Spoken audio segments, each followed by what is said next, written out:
All right, so I'm going to call the October 11th meeting of the Sustainability Committee of Cross Plains to order. We'll do a roll call vote. Do I have John Durant? You do. Steve Douglas? Here. Aaron Linus? Here. Great, thank you. And Melissa Gavin? Not here. And Michael Pomikalski is here. Okay, agenda review. It's kind of the same as last time. We can just read it. Do we have any public comment? Brian, did you get any emails?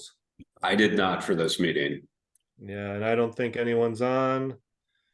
So no public comment. Do you have any committee member report outs and updates? Anyone? Nothing from Steve. Nope, nothing from John. All right. I had one quick update, and that was just pertaining to the incidental finding related to the Public Works building. I did bring that to the attention of Mr. Gray, and actually we had it on our staff meeting agenda for discussion at the beginning of this month. So Jerry is, he actually stated he has somebody who's coming out for another related review, and he's going to present to them that opportunity to do an assessment of the Public Works building, try to get a price quote related to an air handling unit. So more to come on that sometime in the very near future, I would think next couple of weeks. But just wanted to share that that is moving forward, and thank you for the efforts, John, and everybody for bringing that forward and making that an agenda topic for a discussion here. Well, that's really good to hear. Yeah, thanks for following up on that. You saved everyone, John. Yeah. Good work. Good work. We will see what happens. As long as it doesn't cost $1 billion, they'll be good. Maybe if it does cost $1 billion. You never know. Yeah. Okay. Thank you, Brian. No problem. Okay. Discussing and possible approval of the September 13th, 2023 Sustainability Committee meeting minutes. Do I have a motion to approve? Steve will make a motion to approve the minutes. I will second. Okay, John seconds. I have a motion and a second to approve the meeting minutes of like September 13th. Is there any discussion? Okay. All those in favor say aye. Aye. Those opposed, nay. Okay, minutes are approved. Okay, discussion of the plan implementation, update on school and government benchmarking offering. I have not done any entering of the data into the system yet. That is on my to-do list, and I will start doing it. I did get all the required bills from Bobby, though I don't know if I mentioned that before. I still need to keep getting the new ones. It's just a matter of getting in there and setting the dates up for the month and typing it in. And but I did, I don't know if I heard back from the fellow, I might have told you this last time, all we need are the electricity and natural gas usage. We don't need water usage unless we want to, or garbage usage. That stuff isn't required to qualify for the focus on energy money or rebate or whatever. So that'll happen. I know we have to do some other stuff for that. We need to keep that on the radar. We had the update on the Village of Cross Plains energy assessment. In summary, that's why that was on there, to figure out how the air handling unit went, which Brian already told us. Now we're to the Cross Plains park review of the lawn mowing piece that Jay had sent out.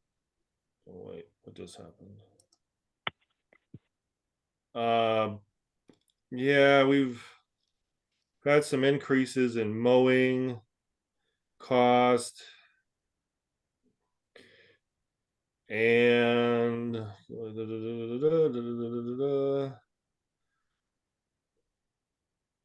So then he was talking about no mow, eco lawn grasses.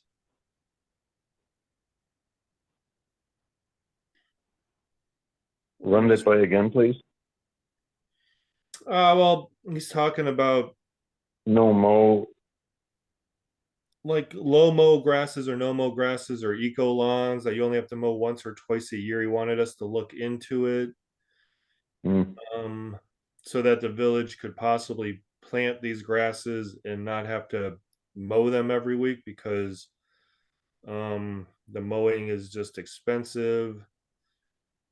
Yeah, I mean, basically, I mean, he's having us and I think the finance committee take a look at the Parks Committee take a look at whether or not the conversion of some of our park space to this low or the no mow grass, the fescue type grasses, the longer grasses can replace some of the area that otherwise is required to be mowed and maintained, thereby reducing what otherwise is an exorbitant cost increase that seemingly keeps going one direction overall for maintaining all of our park space.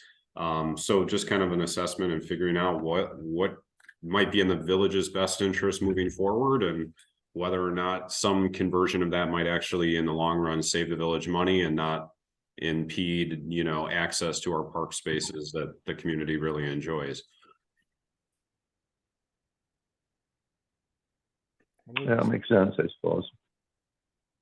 I think it's a really cool idea.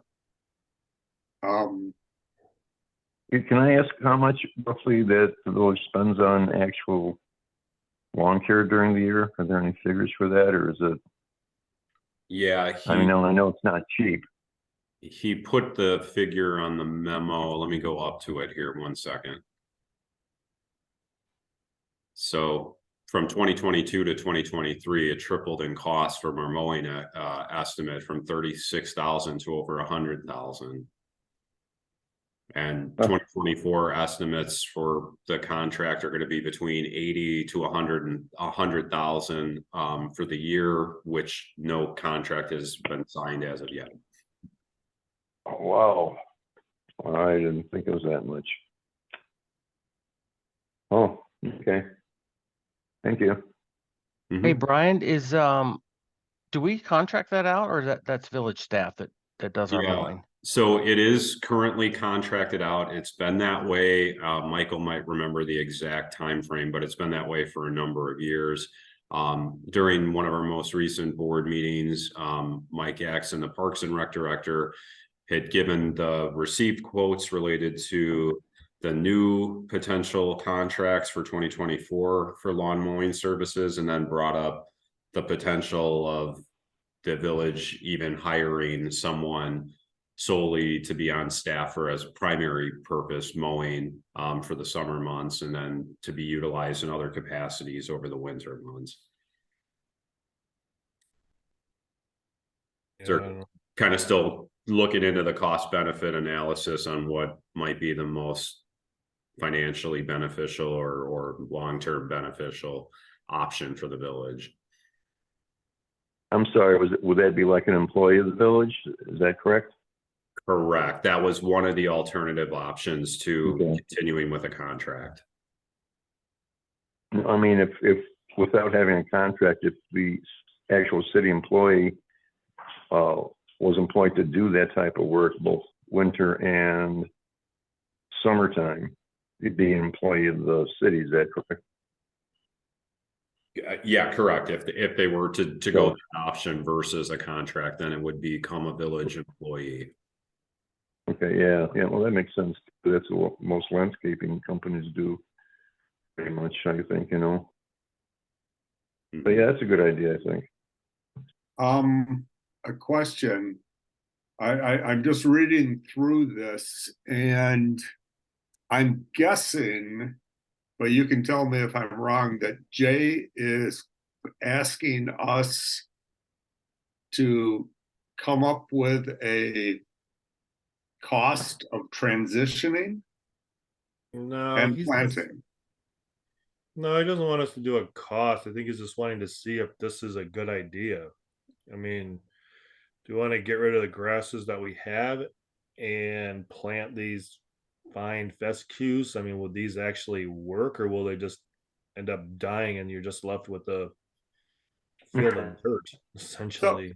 But I mean, I don't know before- anything about Well- grasses. I'm kind of having one of those,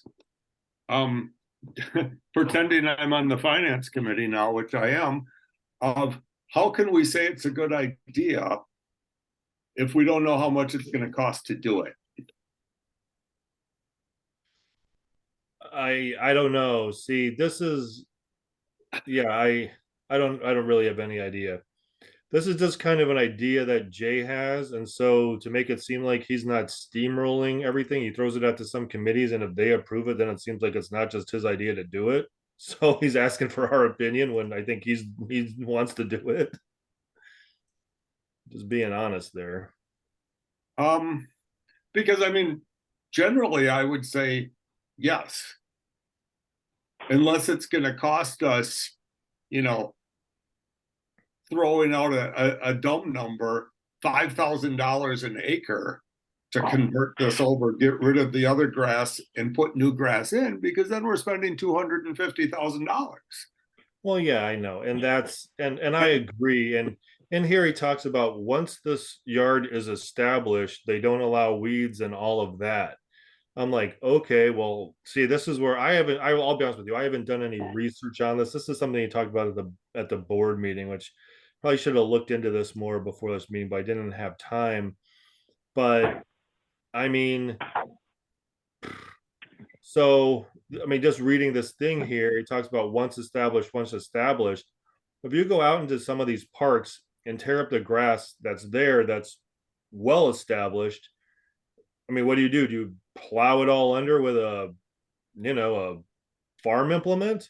And then you're like, okay, now we're going to try to establish this. I think it's going to be Weed City forever then. You know, I do happen, I will throw this out, is that, you know, in my first post-retirement job, I actually worked for a nursery during the summer, and there are a couple experts on perennials and natural grasses and things like that. And I could reach out to them and say, Well, how does this work? well, sure. And see, and it's also strange. I mean, he's talking about the fine fescue grasses and these other grasses. I mean, one of the areas that I know they were talking about is inside of Raspberry Park. That's on there, I think. Way on the other side, that's not behind the houses, but there's that lone house there, and it's a big field of grass that goes down. It narrows down, and there's a path you can walk next to the creek back there. Do you know what I'm talking about? Like I off of think it? so. I mean, and I mean, I walked that the other day to walk way back there, and that's a big mowing area. And even some of these other places, I mean, he's talking about these fine fescue grasses, but like, why aren't we like considering things like prairie grasses in some of these areas?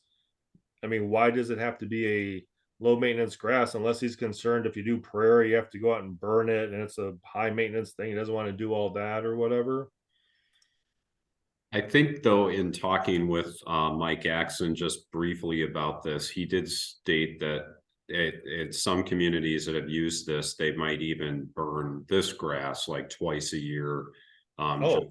Yeah, either spring, fall, or whatever, to just kind of maintain it. But but yeah, getting back to the points that were being made, I think he also stated that if you're going to convert some of these grass zones in parks over to this, it's going to be a multi-tiered step process, as far as you're going to have to kill off a section of grass, take it out, go back and do a second kill area, and then you're going to till it, and then maybe do another kill. He said it was a multi-step process before you're going to do, and then you'd have to decide whether you're going to do seed or plugs for this kind of grass. The plugs obviously being the probably better option, but there's probably a higher cost with that. Oh yeah. And then, Oh yeah. yeah. So and then there's no guarantees if you do the seeds, like a summer like this where we were in drought for most of the summer, depending on when you plant it, you might have water use, there's all of these other variables that you need to take into account. But it could, in theory, down the road, if you cut your acreage down and park space, save the village some money. But yeah, there's going to be an upfront cost. Figuring out what that is, I think, is the big, question mark here. All right. Would you like me to reach out? Well, that would be great. I mean, if you want to go out and find some information and bring it back so we don't have to, I mean, I could go out and read some websites, but it's nothing like getting firsthand information from somebody who might know how difficult or not difficult it really is to convert I'd be happy to do it. like a yard or an established grass thing to a low mow sort of idea, or no mow, or whatever it is. I'll do that. That sounds great. Does anybody else have any other ideas on this, or? It kind of Bruce, sounds to me. Oh, go ahead, Aaron. I was gonna say, I worked at Bruce for several years, and I know people there with horticulture that are very professional that I've gotten to know, and I might sit there and run in and ask them the actual, I worry about stuff like that with being labor intensive. So like the first year you get no results, you have to wait till the second generation perhaps. And in the meantime, what do you do with that space if it can't be utilized? You see what I'm saying? Oh, I do. It's So, I mean, it's a double-edged sword, I guess. But I can reach out to them too, and maybe we can see what we come across as far as information goes, and go from there. I personally don't think it's a bad idea to look into this. I don't know the feasibility of like a retrofitting of current park space on a cost benefit analysis, but it is definitely something that I think would benefit the village to look into for future park spaces with new developments coming into the village too, and proposed developers take that into mind when we design parks and think about the long-term effects and what we want to have for minimizing the acreage we're taking into the village for maintenance in the future. Sure. That makes sense. I was also thinking, I'm not even sure how long ago this was. Was it, Steve, you would probably know 10 or 15 or maybe even longer when they converted the Hickory Hill section from a cornfield to a prairie. Mm-hmm. And I mean, I think all of the groups that were involved in doing that are on that sign at the base of Hickory Hill. They probably would have some experts in that area as well. Well, and you bring up a point I was going to mention. If you're going to convert, I think converting to these low mow grasses would be probably the same process you would use to convert to native prairie, which I know, I mean, just from being a casual sort of observer and interested in how they do that, it is, again, multi-year process.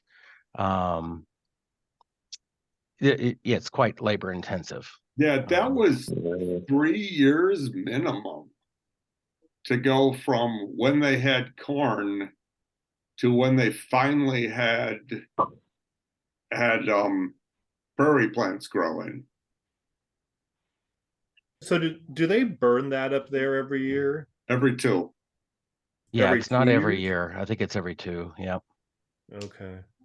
And I'm not And sure then- who does that for us. I mean, I know we have quite a few very interested and engaged prairie restoration people in town here. I'm thinking swamp lovers, all those guys like are super engaged. But I mean, this would be. I actually think it's the Dane County chapter of the Ice Age Trail Association that does that, because I know some of the people that are doing that, and they're very involved in that group. So when so then every year now, is it just what it grows back is just the seeds that are released from the previous year? Like they don't have to do any planting or anything. It's just self-growing now. Yeah, they haven't done planting up there since the first year. Oh, okay. So the first year they threw a bunch of seeds and things grew and then it just took off. In a very simplistic way, yes. But then I think the subsequent, I think the labor in the first couple years is much higher. And now like the Prairie John's mentioning now is I think pretty self-sustaining Yeah. With those periodic every other year burns. And that is super mature now. I Yeah. don't think they have to But do a whole heck but of a lot to it. I don't even think they put seeds down the first year. They had a year where they didn't plant anything and they just plowed everything under.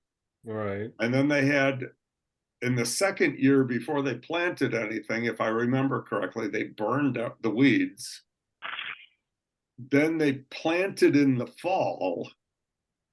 And so yeah, I mean there's a big Right. timing issue of, Yes. you know, when seeds, how they germinate, and do they need cold over the, you know, the winter and all of that stuff. I mean, Do they need fire to trigger to grow or whatever, you know? you know, I honestly I wouldn't know the answer to that. I always thought they did it just to kill off the early emergent weeds. Oh, okay. Well, I know like they burn the library though in the fall. Like because they have that prayer in front of the library that gets burned like after this Halloween thing that they're doing there, I think. Yeah, See, I don't know. I want to learn how to do it, but I don't know anything about it right now. I guess I really am more curious about what these grasses look like when they like how tall they get. And I don't know how tall do they grow, or is it going to look? I mean, I guess like what the aesthetic is going to be. I mean, is it 2 foot tall grasses that just kind of look nice, or is it not look nice? I mean, I don't know. I don't know what they look like. I I have used a few of those. In fact, John, I went up after we improved the dispersed camping area. I thought, that might be something to put up there just to, help prevent erosion and Right. stuff after we had dug. And they at least the version of what I bought was quote unquote the no mow or low mow grass.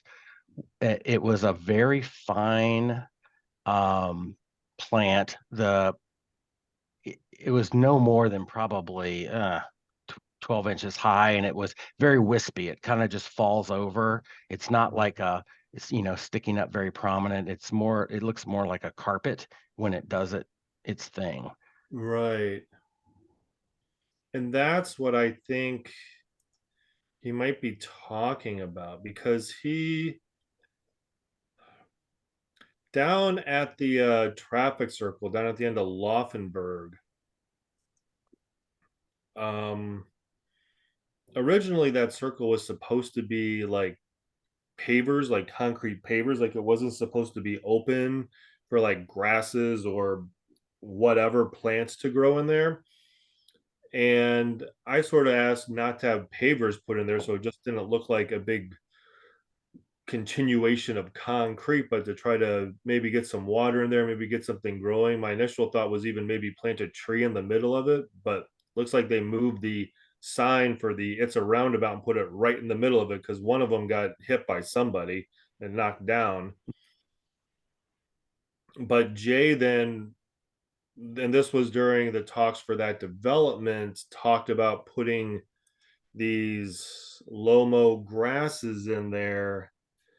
And I need to ask him if this was the same stuff that he's proposing here as to what they planted in there because they just recently mowed that traffic circle down. And I don't know if it was that grass that took over or if the weeds took over, but I will tell you, it was not like what you were talking about, long and wispy and whatever. It Mm-hmm. it looked like the weeds took over, and because I just don't think there was a whole lot of, like what you're talking about, labor intensive like care put into it or time. It's recently been mowed down, like it isn't there anymore. So because I drove by there the other day, like after this I was like, oh, let's go up and actually check out that traffic store. I'm like, oh, it's all gone. But I was like, this isn't what I envisioned when I kind of said let's not get concrete pavers in here. Yeah, Michael, I can speak to that a little bit because that came up at one of our more recent staff meeting discussions. Oh, But great.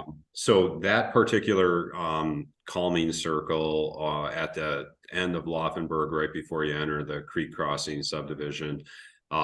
So we are fairly confident that was not the type of grass seed and or grass that we are referring to in Jay's memo. I think Jay intended for that calming circle to be planted with the same grasses he's referencing in this memo, but I think it was just regular grass seed or a different variety of grass that was planted there. I don't think it was maybe watered and or it died, or timing wise with the drought wasn't getting any water, so the grass seed didn't take, it became a weed bed. The developer's been notified to put in this kind of grass now. So it will be hopefully addressed and converted over. I know Jay had given them some info on the exact type, which I think is the exact same thing that he's talking about here, for what he'd like to see be put in there to take that space over. So it was not done to completion the way it was intended to be done. I don't think it's reflective of what you saw recently and or this summer as far as what this product would be when it's all said and done. Okay, that's good to know because that didn't look like grass to me. I was like, this just look like a bunch of weeds growing up here. I don't know what's going on with this. Yeah. Okay. So that was talked about. Yeah. It's kind of wondering because it didn't. All right. Well, it's kind of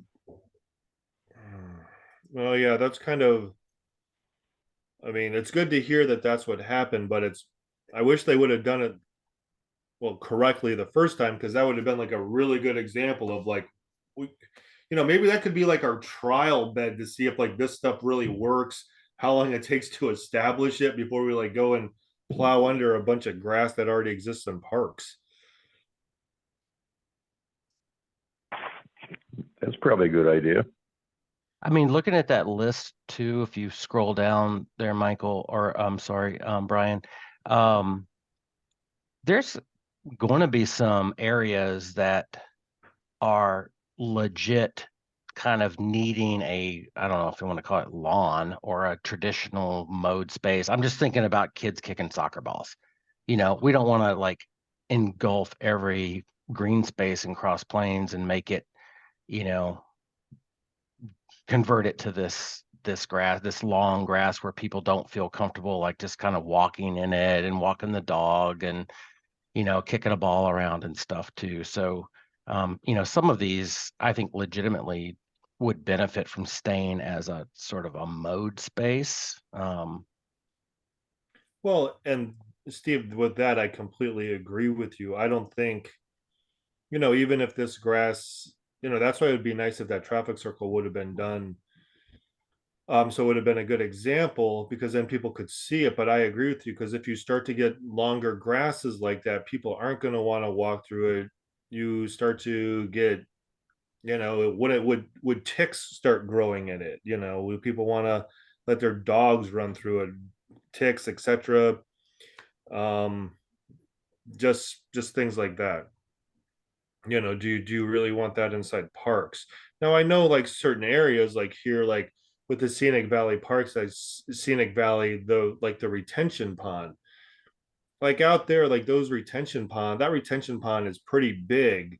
And do we care if we put this grass around the retention pond because it's so large? I don't think there's a trail. I don't know if people are really going to be kicking like soccer balls around the pond because the ball might go in it. You could clearly do it around the retention pond, but leave the park then as a standard grass so that it can be enjoyed as a park. Like, is that what Yep. you're alluding to, Steve? Yep, exactly. Yep, totally agree. And maybe Mike's, parks, or maybe parks committee, whatever. I mean, they would probably know, which areas, like, okay, where do we have, little league baseball playing and that kind of thing? Where are the soccer teams playing? Where are the kids going after school? There's a playground, and of course you want some green space, maybe mowed area around that.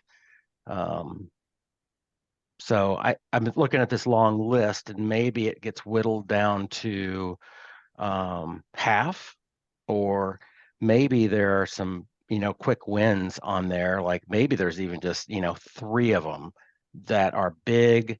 And as you mentioned, the one around the lakes or the retention ponds that are, obviously not kind of like real pedestrian friendly, that we could focus on. Right. So I mean, it may be worth pursuing this, but in a targeted fashion.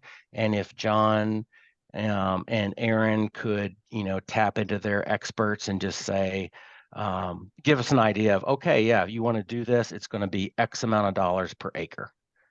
That might be a way to move ahead.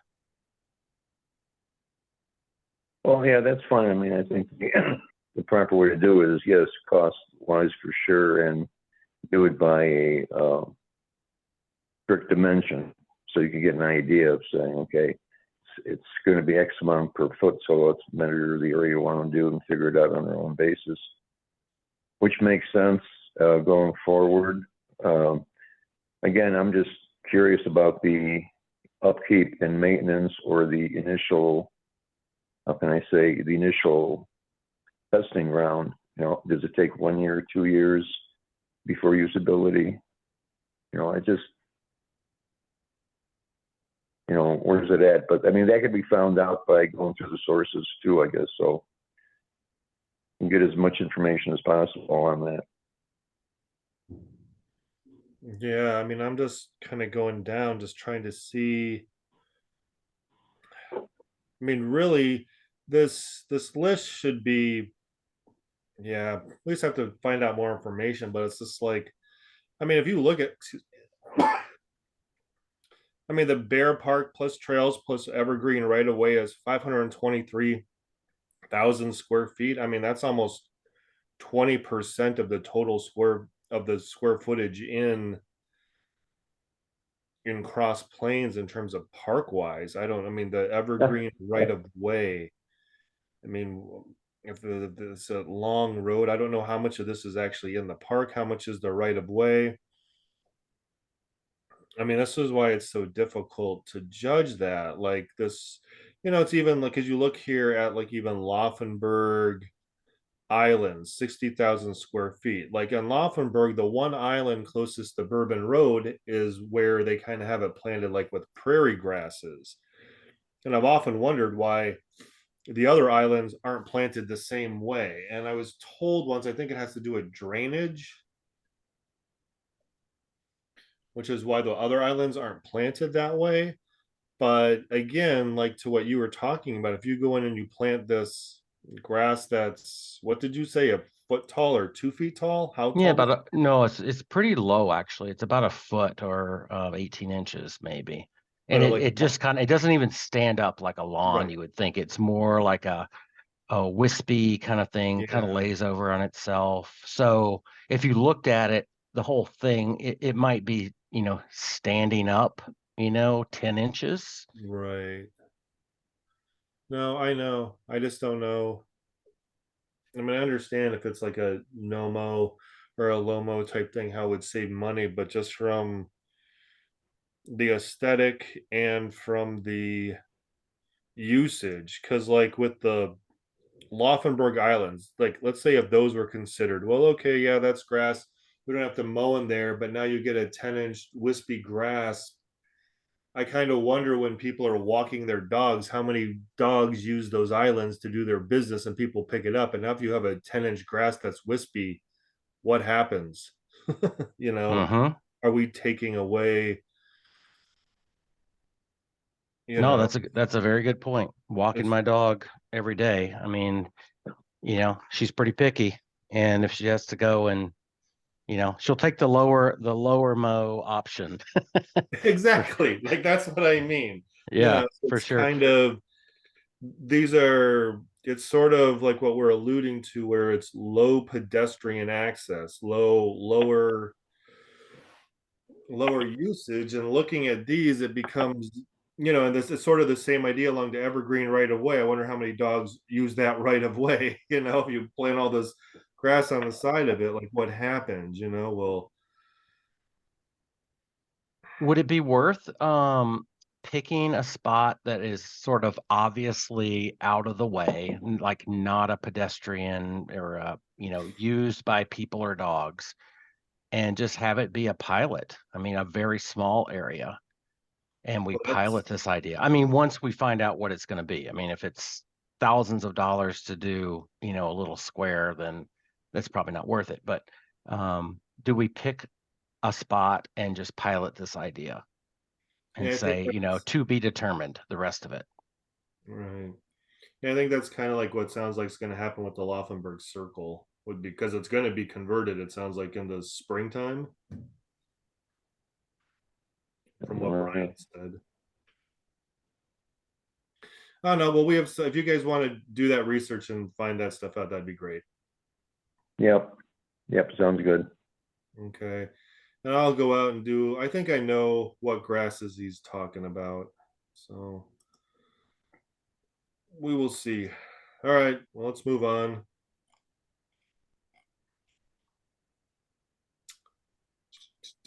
Progress on the sustainability plan. Let's get going into this. Kind of talked about this a little bit the last time. Do people want to go through this? What are your guys' ideas?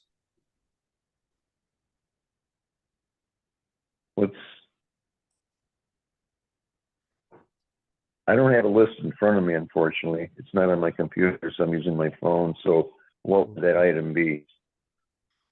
Well, a long time ago, we put together a plan and we were going to make it, we are going to go through it and check on which tasks we thought were actually doable and which ones we thought weren't. We sort of Okay. started talking about it a little bit last week. I will tell you with the solar farm stuff, I did not. So that is now number one. I will get the email for that solar developer. Can you guys remind me what we talked about with regard to him? Was I supposed to email him and find out if the Davis's land was doable or if he remembers or etc.? I I seem to recall we did not we did not recall sort of where we left it, and that if he was willing to come back and kind of reorient us to the process, like how Um, to was he an MG&E guy? no, Or no, he consultant worked private guy that worked with MG&E quite a bit on these kind of deals. right. That's what it was. We're under the process of solar farms. I would even go as fast and yeah, to find out if he wanted to come back. Uh, I would even specifically ask him about Jeff Davis's land in that email if he remembered looking at it, and then if he even had like any files that he still had and what they said. Right? Is that kind of like what we talked about? Yeah, I believe we sort of lost I think with Bill leaving, we sort of lost our connection with him and sort of what the process would be if we were to pursue this. I think the idea was we didn't want the item to totally fall off of the plan if, you know, there was anything else left pursuing. If there's not, then I think we let it go. But we just didn't have enough information, I think, to figure out next steps. And so I think we were going to bring him back to sort of coach us a bit on, if you wanted to pursue this, this is how you do it. That was my recollection. Right. I remember that. And I think through like, well, yeah, this is how you do it. And that's what I remember. I mean, I kind of remember like sort of how it was done. It was basically you got to find a chunk of land that you can put it on, and then you like look at the numbers, and we're having a difficulty finding the land. Yep, exactly. And I know we went through, I think we maybe had 3 properties that had potential at the time and that just Yeah. didn't pan out with the seller. That's right. But then that was the Jeff Davis was the question mark, because I think he had sort of offered up his area as a possibility, but I don't recall what the outcome of that was. And I think, Right. Michael, you said you had a discussion with him and it was a little bit kind of vague as to which way he wanted to go. And we didn't have the information to offer him, to make any sort of decision. Or we didn't even know if we had the authority to even ask those questions. Right. So So is this idea going forward, gentlemen, with the what solar was that? farms? Is this idea going forward, or are we just investigating right now? Well, we're just kind of investigating. We had some properties that we were looking at purchasing for solar farms, but the sellers wanted too much money or decided not to sell to us for various reasons, and so all the properties weren't able to be found. And this one with the Jeff Davis was the last one that was suitable, but we decided to pursue lands where the village could actually buy the land, and none of those worked out. So we're kind of circling back to it to see if there's any possibility there. But the idea moving forward is to proceed with the possibility of solar farms. Is that correct? Well, yeah, it's more of a see if we can set up something that's a few megawatts to provide to offset the village electricity use, and possibly get some other residential businesses, people involved in it. We haven't really, or just have MG&E then just purchase the farm once it's developed, and it just becomes part of their energy mix, and everybody just goes on their way. To serious thoughts about having something like that put up and developed, though. And I don't know if that's for this discussion or future discussions, meeting with some professionals on the idea, but how should we handle this? Well, I mean, I would, my whole, I'm sorry? no, talk or speak. My whole fear about an idea like this is that if you understand how everything's tied in, and if you happen to be tied into it too, my general knowledge is that there will be a core of power out in that particular matrix, and it'll be distributed. And basically, what I'm saying is that my fear is that the companies will have the ability to either lower the temperature at their will, thinking of how much energy there is in that one, let's say, solar farm, okay? Thereby, you're going to be losing your, I guess, autonomy. If you want to sit there and you get a little chilled in the wintertime, you want to raise it up, well, maybe you can't now. So those are my cautions. I'm not against sustainability, but I have a lot of valid questions in doing my own research. So,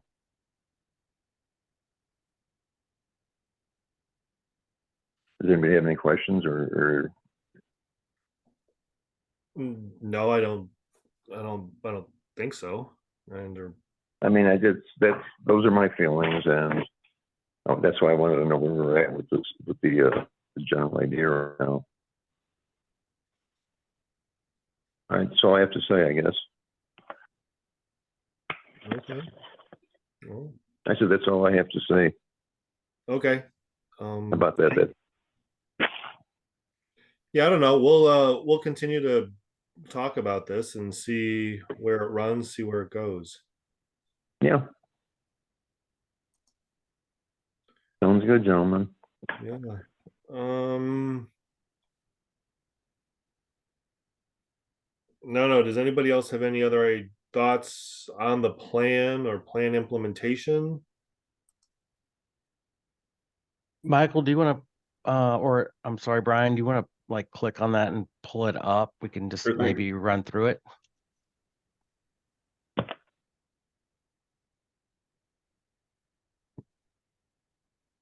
Are you seeing it on screen now? Yep, got it. Thank you.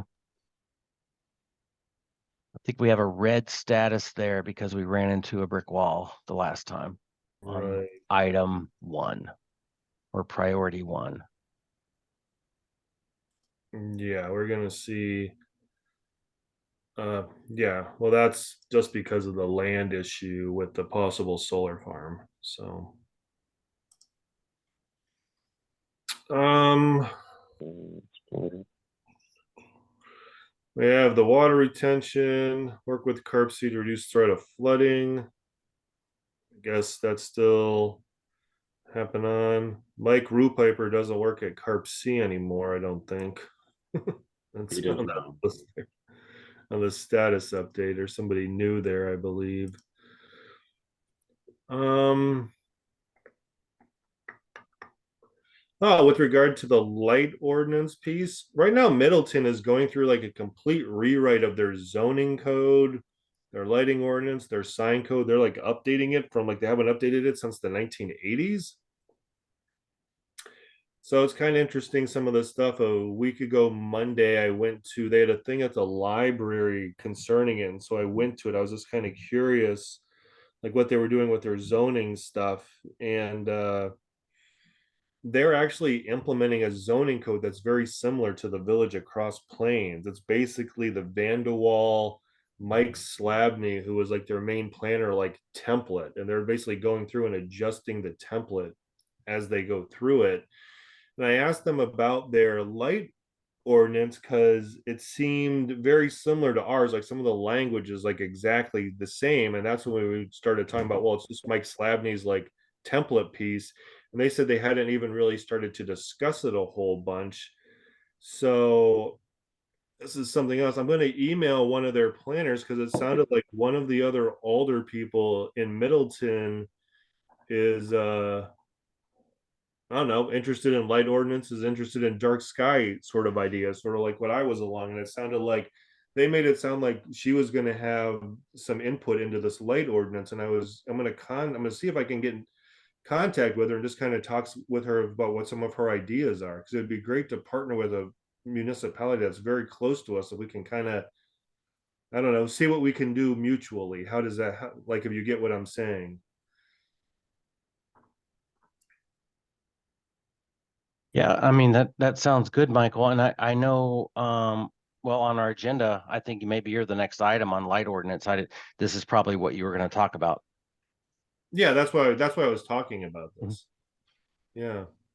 So just kind of some interesting stuff there. It was just strange that it was that Middleton's doing all this stuff now, but it was a good talk with them. So that's sort of the state of that as it continues to evolve. I don't know. Like, what do you guys think about the plan? Like, just what are your general ideas on it? Like, does this plan have doable action items, or is most of this stuff we've already done everything and everything else on here is just kind of like wipe it all away and start over?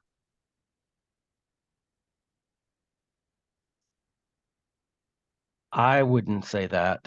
I mean, Okay. we got to this, we went through getting input from the community. We went through prioritization. We did a survey.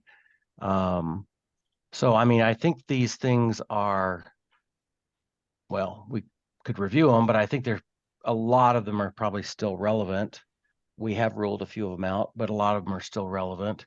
Do we just need to reassess like who the stakeholders are, who's going to be doing what, on them?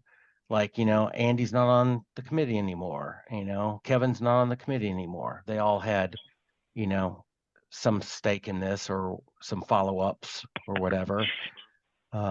So I don't know if it's, you know, a matter of reprioritizing what we have here, because I think there's some meaty things in here, but there's also some stuff we could probably get rid of. Okay. Well, with that being said, are any of these things on the list speaking to anybody that they want to look into or work on? Like, like things like replace village vehicles at the end of their life cycle with electric, hybrid, or alternative energy vehicles. I mean, this we're just kind of like sort of dancing around a little bit, just sort of waiting for technology evolution to become better, it seems. I mean, and that's a good example, and maybe Brian would have more insight into any discussions that may have been happening, or if they haven't been happening, is it incumbent upon us to make sure they get on somebody's agenda, to be discussed? Like say you're looking at number 10, I think. Yeah, definitely. Priority 10. I mean, that topic came up during the most recent capital improvement plan approvals, just in the sense that we were talking about some of the squad car, conversions possibly over to those. And I know it came up when Mike Axon was talking about one of the electric vehicles that he was looking at for the Parks Department. I don't think the technology is necessarily there yet for most of the equipment within the public works realm, but that's not to say there aren't trucks that the public works department drive currently that could potentially be served through a alternative EV model, especially as those gain in popularity in the coming years. So at least during this most recent SIP process in the village, I did provide all department heads with a copy of the energy resolution that was passed by the Sustainability Committee or brought to the board, ultimately approved by the village board from the Sustainability Committee, and telling them that they should be looking at alternative green vehicle options with an eye to their proposed SIP purchases for the new fiscal year, and I'll continue to do that moving forward every year. I just don't know that in the grand scheme of everything, like we don't have the infrastructure right now to charge those vehicles, so there would be another inherent cost on top of that. And I don't know that all the vehicles just yet are options that are available in every department that would fit the need. I agree. Yeah, and that's totally actually very agree. helpful to hear that discussion is like happened or is happening too. And I don't know if we have a mechanism to kind of track that here on our tool or on this grid. That may help us with prioritization. Right.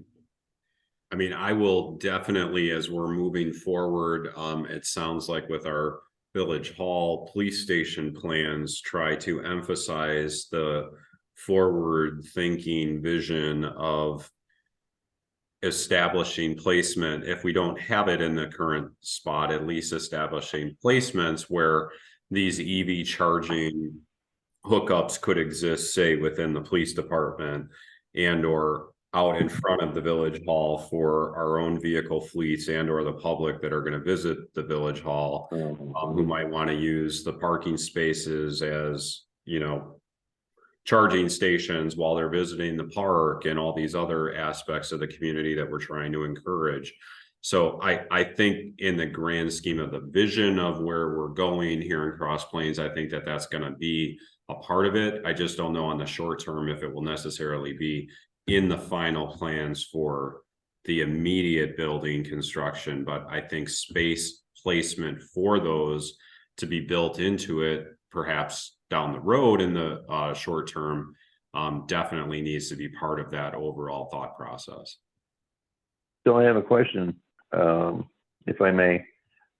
Who pays Yep, for suppose. the courtesy charging of, let's say, visitors and or tourists or whatever? I mean, there is a fee associated with charging, I'm assuming. Is that correct?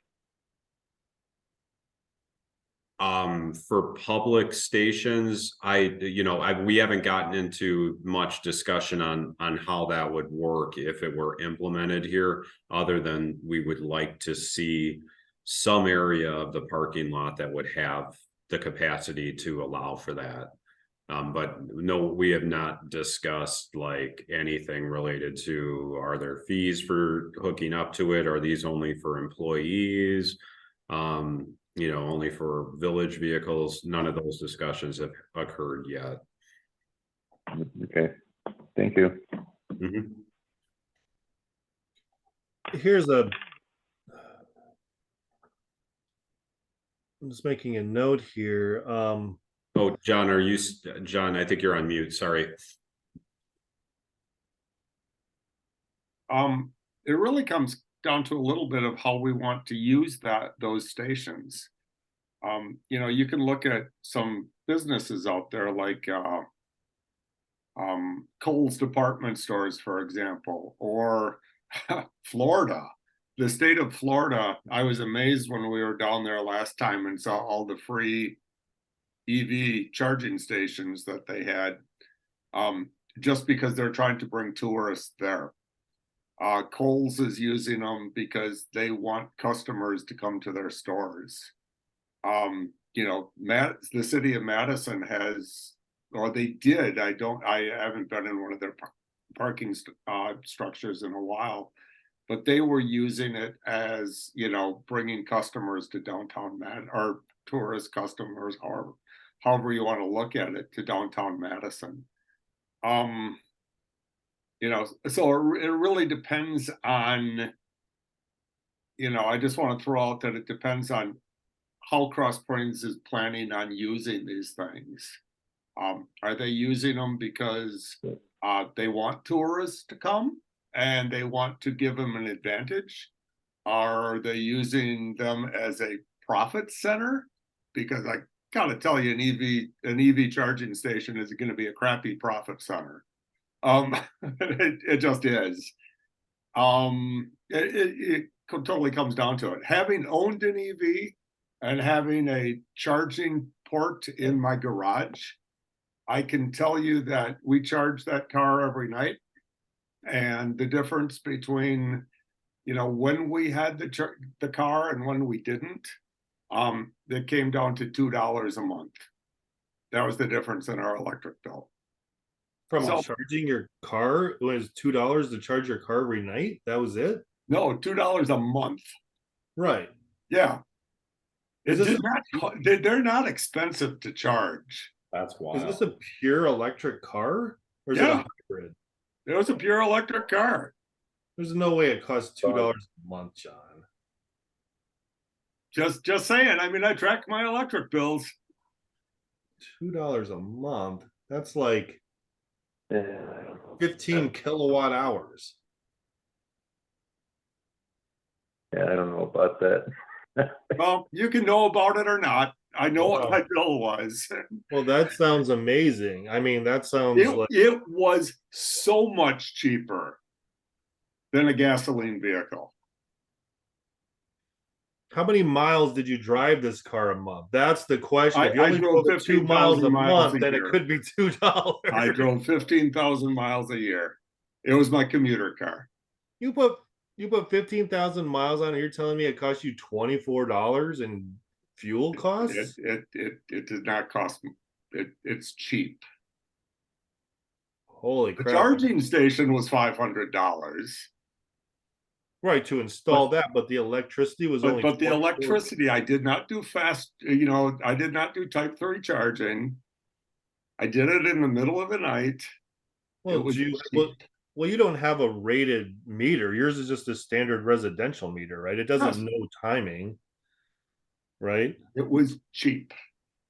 Okay, I have to charge Yeah, it's probably not full charge, right, John? Like you were maybe charging when you were at 80% battery capacity versus on 10% going to Yeah. zero. I don't totally agree with that. Okay. I was Yeah. not dropping this thing down to 0 and charging it back up every night. Okay. $24 to go 15,000 miles. It was Wow, that is cheap. that is That's insane. great. I wouldn't want to take a trip across country because I wouldn't know where to sit there and stop for electricity. Wow.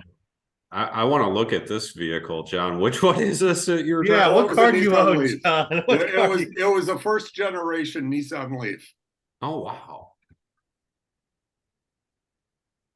Okay. So did you have to pedal also when you were going? Did it have a Nope. I'm just joking, John. Wow. That is nuts. Okay. It cost more to heat our hot tub. Jiminy Christmas. That's insane. But you don't have the car any longer though. I retired, so I wasn't commuting anymore. And we travel cross country, and EVs are still difficult to do cross country travel with. Right, right. Okay. So now we're talking about EVs and we're talking about charging stations. This is something I forgot to say at the last meeting, but at the end of August at the library, MG&E put on an electric vehicle show. Did anybody hear about this or know about this? No, I heard about it, but did not attend. Yeah, it was in late August, and I went because I missed the Focus on Energy that John and Melissa went to at the library, and I was like, let's see how many people show this thing. It was I want to say the number of people that attended was probably about the number of people that had cars there. So there was a larger turnout of people who were curious in them. And one of the things that I found out, because like how Brian was talking about how at the village hall, we might want to have a charger. Now, whether or not it's going to be free electricity or not, we don't know. Like none of those details have been worked out. But in speaking with Jay Langfeld, the village president, he has said that in order to have a charger, you have to be an electric utility to sell that electricity. That's what he said. And I forgot to ask it at this meeting, but I might still be able to get in contact with the fellow from MG&E. But what I did find out though is because in these conversations with Jay that I've had is that there's a charger at the Piggly Wiggly in Cross Plains. And I've always and I haven't gone up and I looked at the company name on it once and it was a name. I don't remember what the name was. I need to go back and look at it again. But on their map, MG&E actually owns that charger in the pig lot, is what I figured out at this thing. And that's why it's possibly there, because they are a utility selling that electricity to whoever is going to charge their car. Now, maybe some other, they're using some other company's charging, apparatus, and that's the name on it that I see, because I don't see like MG&E on that charger at all, but they said that they owned it. So I found that interesting. Another weird thing that I found out, which this is just for information for you guys, is that MG&E is going to start prototyping an electronic vehicle charger in, I want to say, like where people do a lot of street parking, and basically it's going to be on a telephone pole, and when you pull up to it to charge your car, I think there was something down at the bottom that's like a control thing. When you hit it, the electric cord comes from a box up above and comes down, and you plug this into your car and you charge your car from that. And when you're done, the cord goes back up into this box, so it's just not hanging around down at street level, so people can charge their cars like as they're parked on the road overnight. I don't know exactly. It's like a prototype thing, but it was kind of interesting. Just while we're on the topic. So, but I know when I went to that zoning thing in Middleton, they did talk about how like inside new apartment buildings or inside new apartment building parking lots, it sounded like that they might have had requirements for electronic vehicle charging. So with that being done, is it utility owned? Like who owns it? Like, So here is what the Wisconsin Public Service Commission says right now. okay, Is if you are selling electricity, you have to be classified as a utility. right. If you are selling the time you're plugged in, then anybody can do it. So they're not selling the electricity, they're selling the time that you've been plugged in. And then anybody can own it. Really? So whether or not, so if you're selling like, but okay, so the pig could technically own the charger, but the pig would be selling the time the vehicle's charged in, but the pig is paying the for the electricity, Yes. but the pig is selling the time that the Yep. charger is in. Oh, tricky. Nice. All right, gentlemen. Okay, so are there any other thoughts on the plan? What do you guys want to do moving forward with this?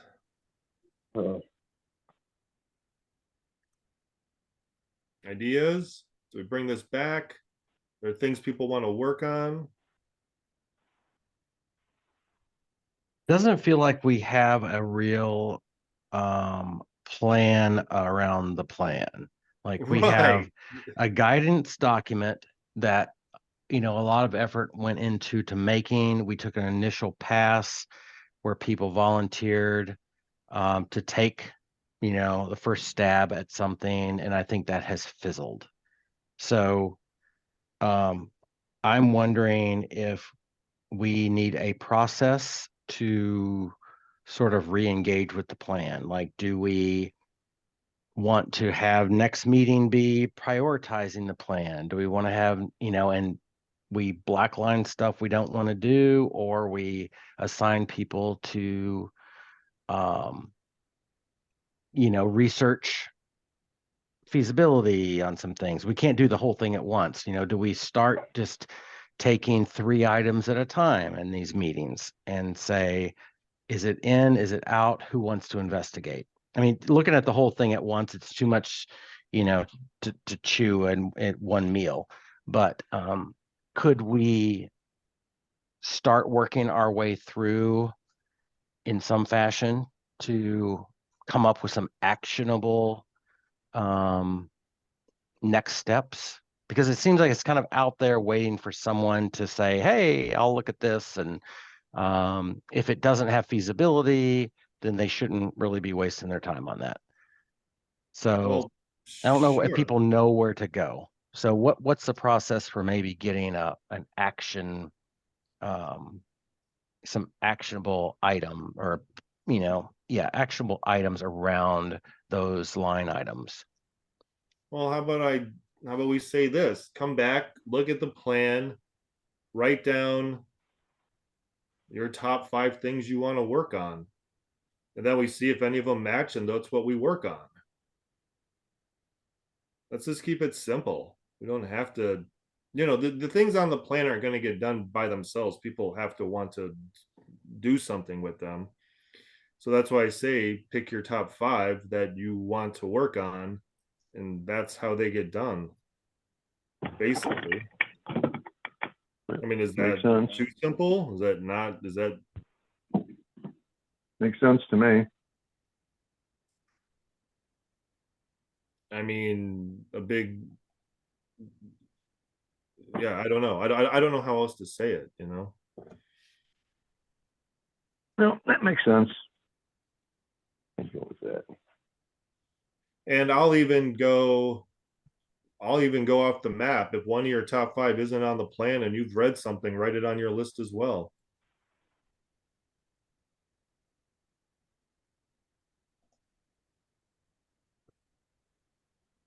Well, I think it at least gives us, you know, some marching orders, gives us some homework. Right, exactly. Like like in order to execute the plan, you kind of have to like engage with it a little bit, and if you read the whole thing Okay. and you only write down two things, then then we have to, I don't know. I guess I'll just say if you have two things on your list, then brainstorm the other three and just make them wild, you know?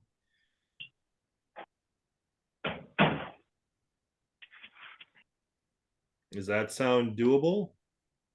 Yep, I think so. I think so. But Aaron's got to leave. I got some obligations I got to take care of, so I'm going to leave the meeting.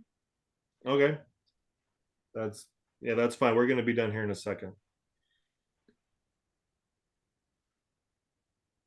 So the item for next month is all the members are going to review the plan and sort of indicate where they might have some interest in at least doing some additional research to see if there are action items or if there's more research, or to find a stakeholder who could maybe help us out, that kind of Absolutely. thing. Yeah, absolutely. Yep. Or even, you want to go back and dig through, because we had a big long list of things on our old plan that we voted for ideas and we took the top 25. Excuse me. If you want, I don't know which month or which packet that was in, but I think it might have been July, excuse me, of 2 years ago when we were kind of assembling these items into this plan. You could even go back to that packet and reread the things that were called out when we made this list of 25 and see if any of those jump out at you. I mean, I'm not adverse to that. I mean, if you go through these and you only have three things on your list, you need other ideas or brainstorming things that you might find interesting, or areas that you could ask other people for help, etc.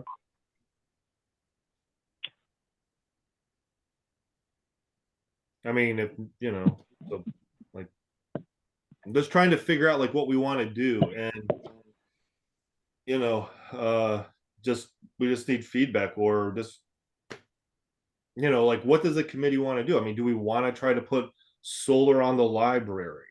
Like, is that like something that we want to do? We tried to do it once when that guy did the energy. I mean, like I wrote that report that one time, figured out what the costs were.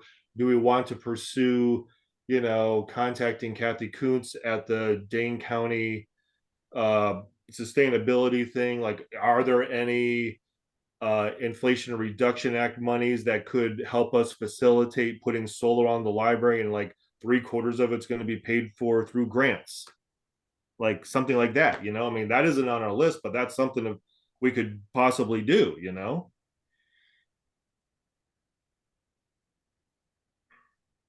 It's just we just have to look into it. So it's just things like that would be possible ideas or brainstorming things. Can do that. Like, just Yep, what do you at want? least we're giving it some attention, and I think we take a month, we give that a try, see if we come to some clarity at the next meeting about what things are worth pursuing and or not. Right. Um, Okay, sounds great.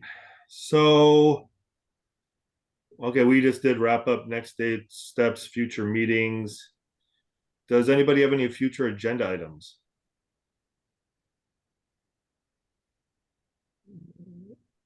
No, I think what we just discussed is probably the most important thing we can do. Right, right. Yeah. Okay. Is there anything else that I don't think I have anything else. Okay, well, that's it. Do we want to get out of here? I'll Let's make a do it. motion for that. Okay. And Steve will approve or second that motion. All right. Is a first a motion and a second for adjournment. All those in favor, say aye. Aye. Aye. Aye. Okay. All those opposed, not hearing none. The meeting is adjourned. Thank you, everybody. See you later. Yeah. See you guys.